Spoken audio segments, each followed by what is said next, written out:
अनि मैले भारी बोकेर एकछिन यति गाह्रो भयो अहिलेसम्ममा कति बेला अब आन्टी घर पनि थाहा छैन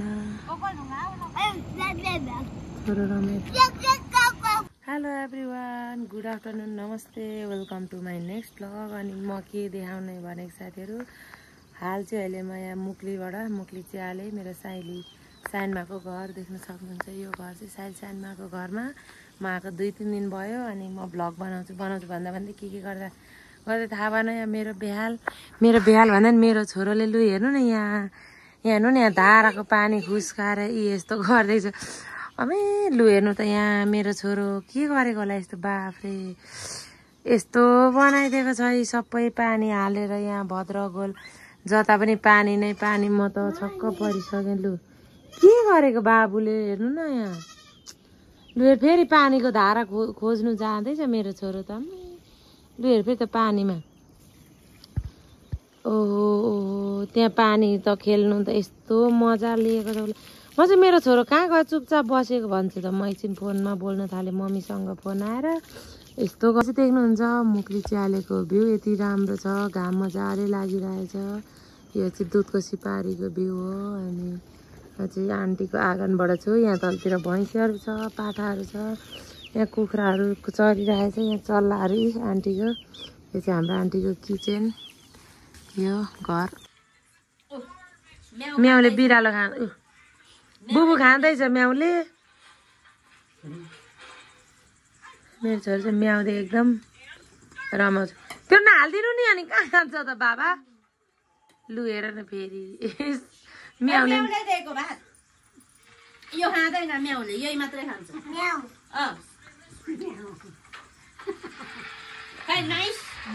कहाँ हिँड्नु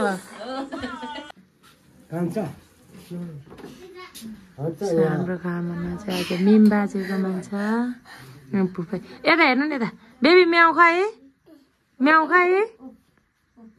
त्यहाँ छ लु जाऊ रमाएको छ म्याउ देखेर एउटा मेरो छोरो लु खानु लु फुपाहरू पनि ल्याउनु न खाना अरे आया भएछ ला औषधि लगाइदिने हस् अब औषधि लगाइदिनु हस् कराईमा औषधि लाउनु पर्छ नि आथो भएछ आथो होइन आया भएछ कुखुरालाई ला बाजेले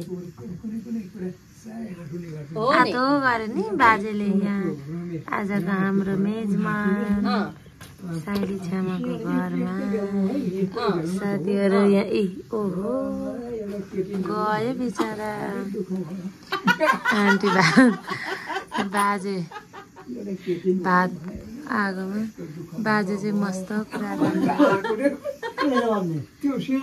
सुजनको छोरा यहाँ चाहिँ हेरिराखेको हामी यहाँ बसेर यस्तै छ साथीहरू मुक्लीमा हाम्रो पार्टी चाहिँ हाल्ने यस्तै छ लोकल कुखुरा टोटल अब खाने हो साथीहरू हेर्नु होला है ल साथीहरू अब चाहिँ हाम्रो साइली छ्यामाकोमा पनि आन्टीको पनि लोकल झोल भात रेडी भइसक्यो हाम्रो मामा घरमा चाहिँ यो चाहिँ एकदम स्पेसली यो झर्काको थाल र यो बटुका चाहिँ एकदमै मलाई मनपर्छ क्या यो चाहिँ हाम्रो माउलीको यो सानै हो यस्तोमा दिने चाहिँ हाम्रो पाहुनालाई सो अब चाहिँ हामी खाना खानेवाला छौँ यहाँ पानी त पुग्यो आन्टी मलाई चाहिँदैन यहाँ र मिमी हुनुहुन्छ यहाँ अङ्कल र बाजे अब हाम्रो खाना सुरु हुन्छ आन्टी खोइ त कति बेला लु बस्नु अब मेरो छोरी यहाँ चाहिँ म अब यहाँ हामी खाना खान्छौँ साथीहरू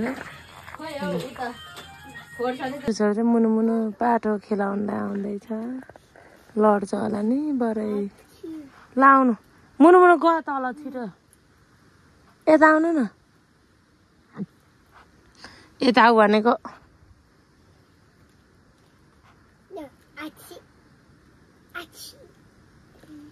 मुनु आऊ यहाँ छोरो देख्न सक्नुहुन्छ यस्तो जङ्गल यस्तो अप्ठ्यारो बाटो पनि ओड्ने बोकेर आउनु भएको छ मुनि पाटो हेर्नलाई यहाँ चाहिँ मुनि पाटो आऊ मुनि पाटो हेर्नुलाई ओड्ने के गर्नुभएको बाबा? मेरो छोरो चाहिँ गाउँमा पुरा रमाएको छ, चप्पल लगाइदियो भने रुने हो, फित्री त्यतिकै कुदिरहेछ। बिस्तारै आउनु, बिस्तारै लड्छ। मुनीलाई ओढाइदिने हो त्यो ओड्ने हो, मुनेलाई ओढाइदिने ल, मुनेलाई ल। लाउनु छिटो, मुने जान्छ अहिले। नाना किन ल्याउनु भएको त नि? लु हिँड्नु जानेको छ तिमीले ओड्ने, लु हिँडेर आऊ अब त्यति छिटो।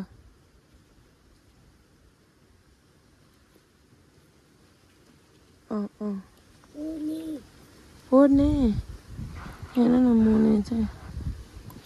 मुने चाहिँ अर्काको नाना किन आएको छ च्यात्नलाई मुनेले। यस्तो छोरो कसको हुन्छ? मेरो हुन्छ नि गाउँमा आएपछि लु हेर्नु न, मेरो छोरोको पारा त्यहाँ कुकुरसँग यसरी सुतेको छ। अब निस्कनु लु, माथि गएर नुनु गर्छ भनेको त कुकुरसँग नुनु लु, हिँड्नु माथि। अनि साथीहरू अब चाहिँ म भोलि त जान्छु तल खाम्सेको, अहिले चाहिँ मुक्ली छु नि त। अनि आन्टीहरूको पनि चाहिँ भर्खर बिहाको सानो भैँसीको पाडी छ क्या, कति राम्री। अनि यहीसँग बस्छु, अनि पाठाहरू पनि छ। अनि म चाहिँ दिनभरि भैँसीहरूलाई बाख्रा बस्तु, अनि सानो पाठाहरू छ। अनि भैँसीहरू यहाँ गर्दैछौ त्यहाँ हेर्नु न, ल उ त्यहाँ हेर्नु त्यहाँ भैँसी यहाँ गर्छ। मेरो छोरो चाहिँ भैँसीसँग खेल्दैछ उ त्यतातिर। यहाँ आन्टीको चाहिँ 2टा भैँसी, अबलाई म पानी दिन्छु, खोले खाना भोलि चाहिँ कसले दिन्छ तिमीहरूलाई, आज त म जान्छु। मेरो आन्टीको चाहिँ अहिले भैँसी ब्याएको छ, त्यहाँ माउ भैँसीले चाहिँ त्यहाँ घाँस खाँदैछ ऊ। अनि यहाँनिर चाहिँ उसको सानो पाडी छ, बिचरा मसँग खेल्थ्यो। अब आजदेखि त कोसँग खेल्छ। म जान्छु ल भोलिदेखि ल,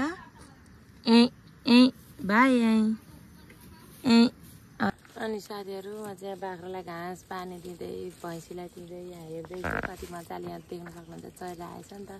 म चाहिँ हेरेर बसिरहेको छु, यो बाख्राहरूले खाएको। अब पहिले सानोमा हुन्थ्यो त अब स्याहारेको हो नि त, बाख्राहरू गोठाला भैँसी गोठाला त होइन। जेस सानोमा हुँदाखेरि बाख्रा बस्तु हेरेको याद छ नि त मलाई। अनि त्यो यादहरू आइरहेछ, अहिले ताजै भइरहेछ। मस्त व्यस्त गाउँमा इन्जोय गरिरहेको छु। सानो पाठाहरू छ यहाँनिर, यिनीहरू पाठाहरूसँग पनि इन्जोय गर्दैछु। सानो यहाँनिर मुनि पाठाहरू सक्नुहुन्छ साथीहरू। कुखुरा घरमा चाहिँ मेरो छोरो पसेछ, अब मैले कसरी निकाल्नु थाहा छैन। मम्मी भन्दैछ त्यहाँ त्यो दुलोबाट पसेको छ, त्यहीँबाट आउँदै हुनुहुन्छ महाराज। लु आइसियोस् काम बाहिर आउनु न, अब कहाँ भित्र बस्नु हो त कुखुराले अब टोक्नुलाई। लु आउनु, ल यसले काट्छ त फेरि। लु आउनु लु आउनुहोस् अब आउनुहोस्। कसरी पस्नु भएको थियो त्यसै गरी आउने। मेरो छोरोको बुद्धि कम्ता छ, आमा लु देख्न सक्नुहुन्छ साथीहरू। लु निस्क्यो, वाउ फाइनली गुड जब, वाउ नाइस बेबी, नाइस गरिदिनु न त। अघि भर्खर नुहाएको अनि राम आया भयो। भर्खर उठेको, अनि उठ्ने बित्तिकै हाम्रो चाहिँ यस्तो सुरु हुन्छ है साथीहरू। प्योर भैँसीको दुध तताउँदैछु, पुरा आगोमा यस्तै बनाउने हो।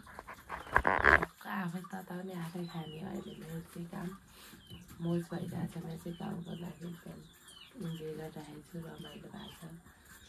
अनि यहाँ दुध हेर्न सक्नुहुन्छ, हो दुध। साथीहरू चाहिँ मुक्लीबाट घर जान रेडी भइसक्यो यहाँ मिमीहरूकोमा। आउनु बेबी, मेरो छोरो चाहिँ माथि जा। कहाँ हिँड्नु भएको हजुर? अब आउनु तल जाने लु आउँछ।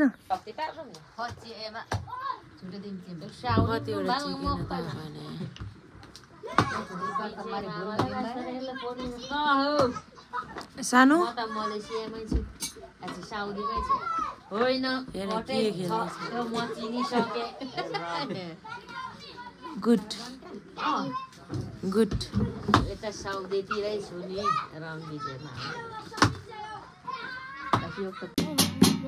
साथीहरू अब हाम्रो घर गाउँमा चाहिँ धामी झाँकी चिन्ता राखेर चाहिँ यहाँ ढोले यहाँ धामी चाहिँ बसेर अब यहाँ चिन्ता राखेर 9 थरीको सामानहरू बनाएर मामा माइजू कान्छो भाइ र कान्छी दिदी 4जना मात्रै हुनुहुन्छ।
ग्रह घरको सानो जानुभएको छ उता जानुपर्छ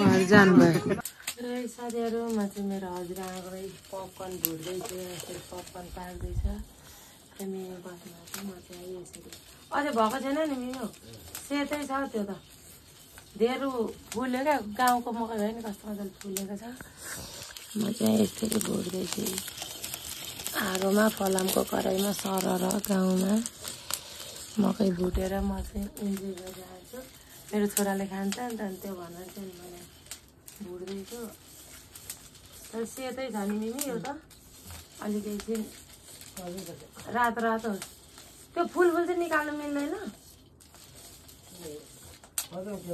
काठमाडौँको मुरली मकै जस्तो पुरै फुलिरहेछ